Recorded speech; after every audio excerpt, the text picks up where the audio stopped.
We are seeing more and more Syrian patients in the corridors of this hospital, originally set up in 2006 to treat wounded Iraqis. I was injured by a bullet that went right through my chest and came out of my back. I spent 4 days in a coma.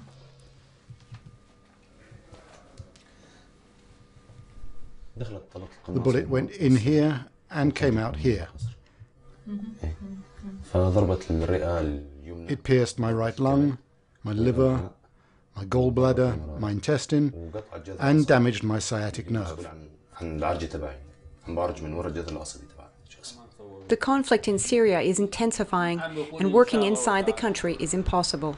MSF is therefore providing treatment to wounded Syrians who managed to cross the border into Jordan.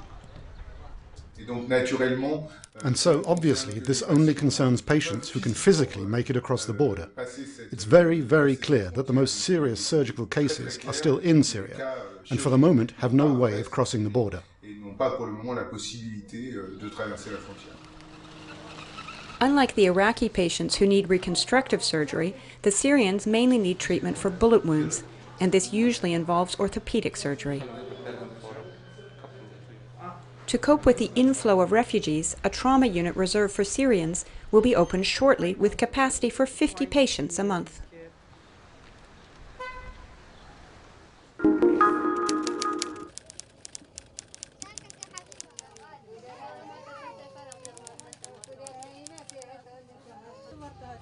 More than 65,000 refugees are gathered here in the Beira camp in Mauritania. These tents in the middle of the desert are providing shelter for the families who have fled Mali and who have little hope of returning in the near future. Every day it's a struggle to get water. I spend long hours trying to find something for my children to drink. Give us water at least. Poor hygiene conditions, together with a lack of food and water, are undermining the health of the refugees. Among the patients who come to the center, we mainly see people with acute respiratory infections. I mean breathing problems, lung infections. They represent about 44% of the people who come to us. Then there are the diarrheal diseases, because of the water, because of hygiene problems. The children are suffering from malnutrition. MSF has already been treating them for 4 months, but the needs are still huge. Because in addition to those of the refugees, there are also the needs of the host population already struggling to cope after a poor harvest. And with the rainy season due to start in July, delivering aid will become even more complicated.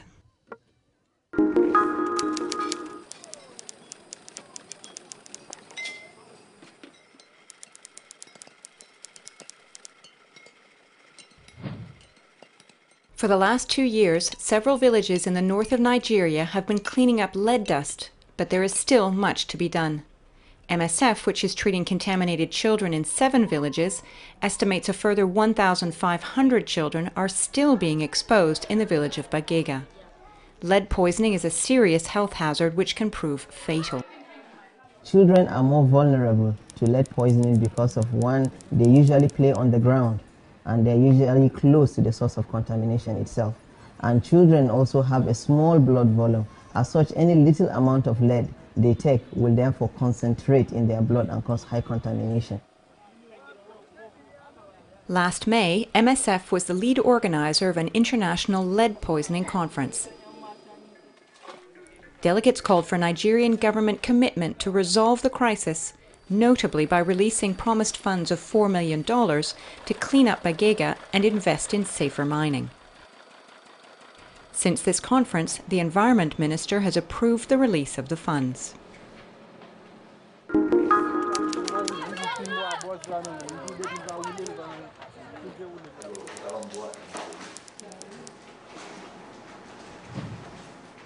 This mother has just arrived at MSF's Drouillard Hospital with her young daughter.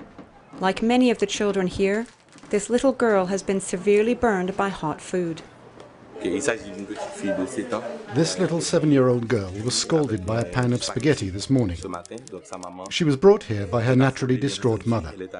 About 15% of her body is covered in burns. This 30-bed unit admits a new burn victim every day. It is the only specialized burn unit in the country. For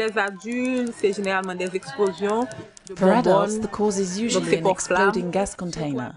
When you're living in a tent, there are lots of things that can set fire or explode. Plus, people are cooking in their tents. There are explosions, or a candle that can start a fire. And then there are electrocutions when people touch loose wires or plug sockets and get an electric shock, and it's usually very serious. There was a fire here in this camp. 3 people died, and other victims are now being treated in Drouillard. They'll need regular dressing changes and skin grafts for several weeks. They'll also be offered physiotherapy as part of their rehabilitation.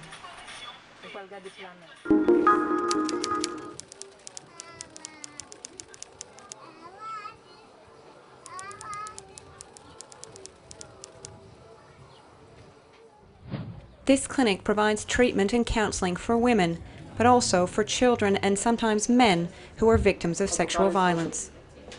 Initially, we used to have from 20 to 30 patients in a month. After going for extended hours and 24 hours, today we are getting 100 plus new cases in a month. Most of the cases are happening from 6 p.m.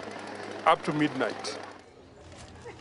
The figures quoted by Michael Juguna reveal much about the violence that occurs here. The perpetrators were 15 men that had assaulted a 17-year-old girl. This is the most that we've seen. The youngest survivor that we've seen in the clinic was a survivor of 3 months. And the oldest that we've seen was 84 years old. The victims who come to the clinic are met with a warm welcome and someone who listens to them. They are then offered a medical consultation and treatment to reduce the risk of HIV infection. But many cases are still not being reported. The shame and the red tape keep many victims from speaking up. Even if you're a survivor and you want to follow the legal justice system, then you find that there is a lot of loopholes and there is a lot of long waiting for the perpetrator to be arrested and to be prosecuted. Despite these difficulties, people are slowly beginning to open up, and the team believes that their presence here is now accepted.